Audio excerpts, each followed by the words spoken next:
1100 కోట్లు ఉన్నదాన్ని 5500 కోట్లు చేస్తాం. రేవంత్ రెడ్డి ఏదో చక్రవర్తి, ఆయన ఏదో రారాజు, ఆయన శాశ్వతంగా ఉంటాడు, మమ్మల్ని కాపాడుతాడని మీరు అనుకుంటే ఇంజనీర్లకు చెప్తా ఉన్నా, ఐఏఎస్ అధికారులు ఎవరైతే సంతకాలు పెడుతున్నారో వాళ్ళకు కూడా చెప్తా ఉన్నా, తప్పకుండా ఈ స్కామ్ మీద మా ప్రభుత్వం వచ్చినాక ముమ్మాటికి ఎంక్వైరీ చేయిస్తాం. 1100 కోట్లతో అయిపోయేదాన్ని 5500 కోట్లు ఎందుకు చేస్తున్నారు?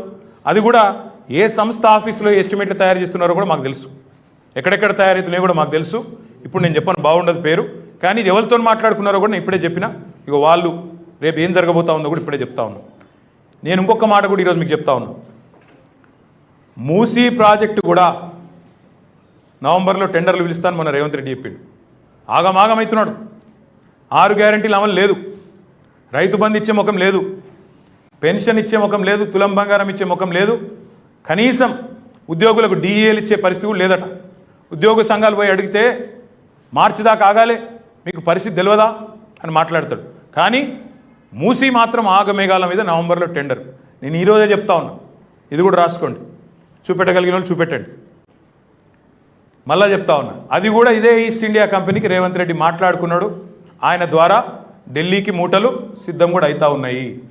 మహారాష్ట్రకు కొన్ని మూటలు పోయినాయి, ఢిల్లీకి కూడా కొన్ని మూటలు సిద్ధమవుతూ ఉన్నాయి. మళ్ళీ చెప్తున్నా, ఇగో ఇది కూడా ఇంకో కాబోయే స్కాము. 5500 దుకాణం ఇదొక స్కాము, మూసి ఇంకో స్కాము.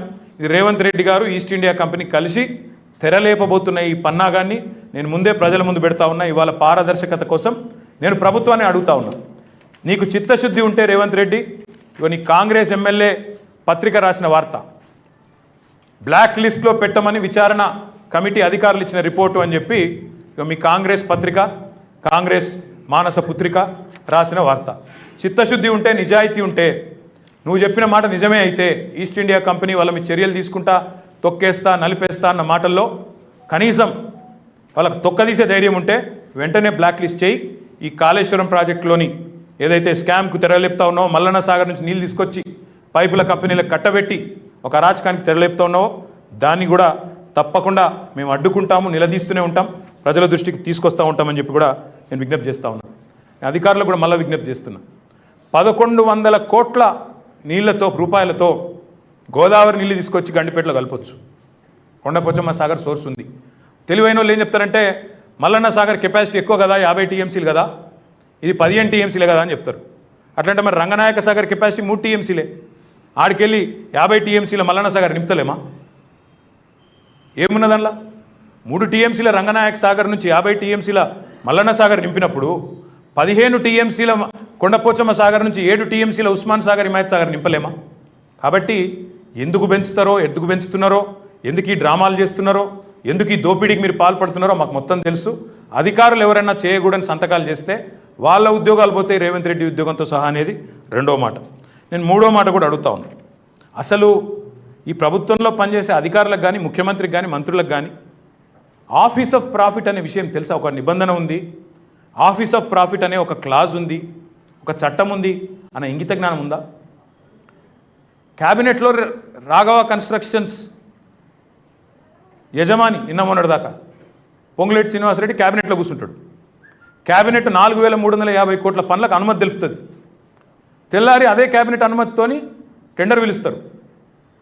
ఆ క్యాబినెట్లో మంత్రి గారి కుటుంబానికి, కంపెనీకి వర్క్ వస్తుంది. ఎవరిని మళ్ళీ అది కూడా ఎట్లా? ఎల్ఎన్టీని డిస్క్వాలిఫై చేసి, ఎన్సీసీని డిస్క్వాలిఫై చేసి, ఒక రాఘవ కన్స్ట్రక్షన్స్ మాత్రమే ఈ ప్రాజెక్ట్ నిర్మాణం చేయగలదు, మిగతా వాళ్ళంతా చేతగాని వెధవలు అని చెప్పి రాఘవకు ఒక ముక్క, ఇంకొక ముక్క మెగా ఇంజనీరింగ్. అది కూడా ఎట్లా? ఒక అరల కూర్చొని దిద్దినట్టే. 3.9% ప్లస్ 2 కూడా. ఒక దానిలో ఆయన L1, ఈయన L2, ఇంకో దానిలో ఆయన L1, ఈయన L2, ఇద్దరు మళ్ళీ చెరి 3.9%, 3.9%. అది చెప్తారు కదా, నకలు మారిన కోపి అకలు చాయి అని.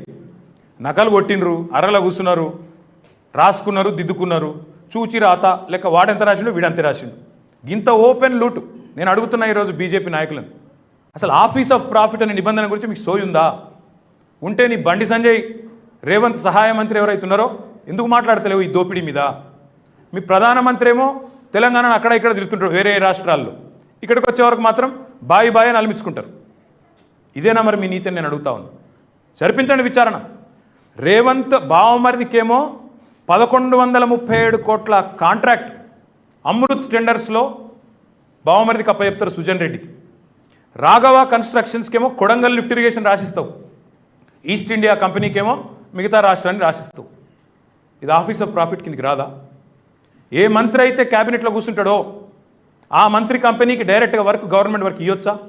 ఈ దేశంలో అసలు చట్టాలు ఉన్నాయా? ఇన్వెస్టిగేషన్ ఏజెన్సీలు ఉన్నాయా? ఏం చేస్తున్నాయండి సివిసీలు గివిసీలు ఢిల్లీలో? ఈడీలు ఐటీలు ఓన్లీ బీఆర్ఎస్ల మీద వస్తాయా? ఇలా మీదకి రావా? పొంగులేటి శ్రీనివాసరెడ్డి ఏ రాఘవ కన్స్ట్రక్షన్స్ అధినేతకైతే ఈ కంపెనీకి వర్క్ ఇచ్చిండ్రో ఆయన ఇంటి మీద రైడ్ అయి 4 వారాలే ఈడీ రైడ్ అయింది. వాడు మాట్లాడు వీడు మాట్లాడు, ఇద్దరు తెలుగుంటే దొంగలు లెక్క. నా उनो बोलता ना इनो बोलता, ना बीजेपी वाला बोलता ना कांग्रेस वाला बोलता, कोई नहीं बोलते. क्या हुआ रे भाई बोलतो, हुश गप चुप, कोई नहीं बोलना. ఈయన పోయిండు, అదాని కాలు మొక్కిండో, కడుపుల తల పెట్టిండో, ఖతం, మామలా బంద్. నేను అడుగుతున్నా ఈరోజు బీజేపీ నాయకులను, చిత్తశుద్ధి ఉంటే అమృత్ గోల్మాల్ మీద ముఖ్యమంత్రి బామ్మర్దికి ఇచ్చిన వర్క్ మీద ఎంక్వైరీ చేయండి. సివిసి చేస్తుందా, సిబిఐ చేస్తుందా, ఈడీ చేస్తుందా, ఐటీ చేస్తుందా?